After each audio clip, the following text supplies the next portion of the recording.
Hi everyone, as you know, I am Lalita and today my topic is willpower. So what is willpower?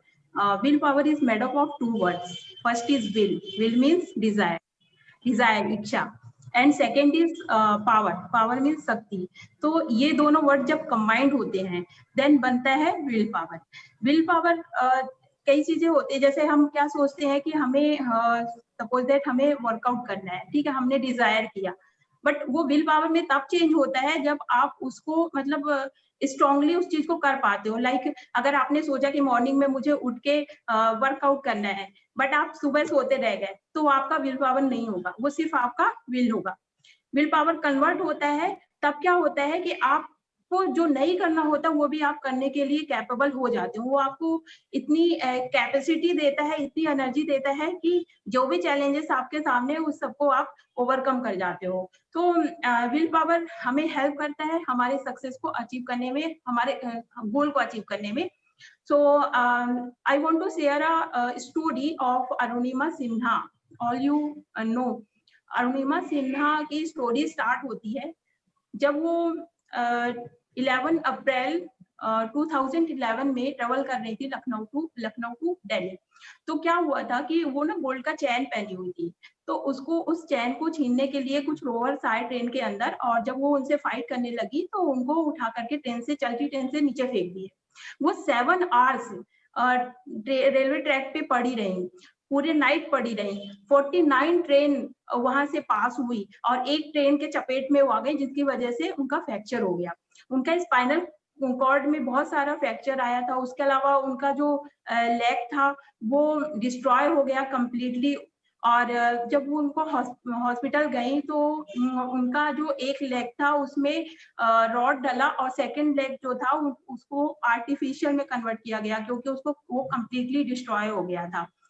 जब वो hospital के bed पे पड़ी हुई थी, सेम टाइम उन्होंने डिसाइड किया कि अगर मुझे न्यू बर्थ मिला है तो गॉड ने कुछ करने के लिए दिया है. तो ऑलरेडी वो वॉलीबॉल प्लेयर थी. उन्होंने सोचा अब मुझे इससे भी बड़ा गेम खेलना है, ऐसा गेम जो कि इतिहास रच दे. फिर उन्होंने सेम टाइम डिसाइड किया कि मुझे माउंटेनियर बनना है और मुझे एवरेस्ट पे चढ़ाई करनी है.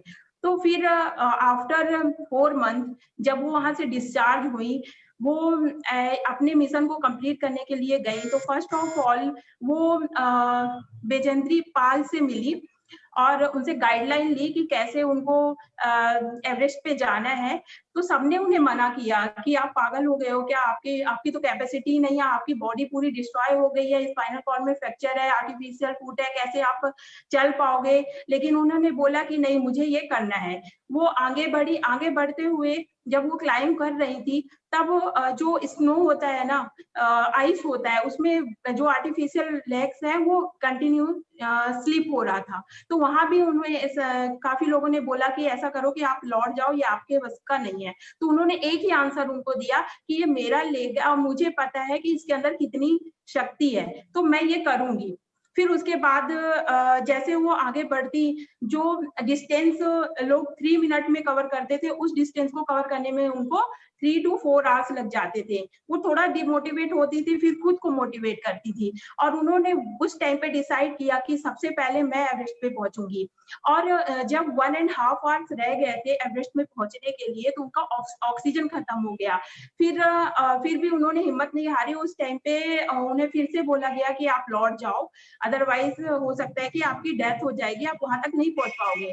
तो उन्होंने बोला नहीं, जब मैं अपने गोल के बहुत पास हूँ तो मैं रिटर्न नहीं हो सकती, इसके बाद चाहे मेरे साथ जो हो. फिर वो वहां पर गई और सबसे पहले वो एवरेस्ट पे पहुंची और वहां पे फ्लैग होस्ट की. तो उन्होंने बताया कि हैंडीकैप इंसान बॉडी से नहीं होता है, माइंड से होता है. और किसी इंसान का बॉडी कितना भी अच्छा हो, अगर वो माइंड से हैंडीकैप है तो कभी भी आगे नहीं बढ़ सकता, वो कभी कुछ भी नहीं कर सकता. तो वो कहती है कि make your weakness your strength, अपनी वीकनेस, जो भी वीकनेस है उसको अपना स्ट्रेंथ बनाओ। एंड नेवर गिव अप, कभी आप अपने टारगेट को छोड़ो नहीं। Next, everything is in your mind, हर चीज आपके माइंड में है, आपकी बॉडी आपकी वीकनेस नहीं, आपका माइंड है, तो माइंड को कंट्रोल करो। And be your own motivation, क्योंकि बाहर वाले आपको मोटिवेट करने नहीं आएंगे, या बाहर वाले चाहे आपको जितना भी मोटिवेट करें, जब तक आपके अंदर मोटिवेशन नहीं है, बाहर चाहे कुछ भी हो आपको कोई फर्क नहीं पड़ेगा। And next, take risk in life, बिना लाइफ में रिस्क लिए आप कुछ नहीं कर सकते। अगर आप कंफर्ट जोन को नहीं छोड़ोगे तो आप आगे नहीं बढ़ पाओगे। Don't settle, make new goals. So these all things from my side for today. Thank you, Kiran.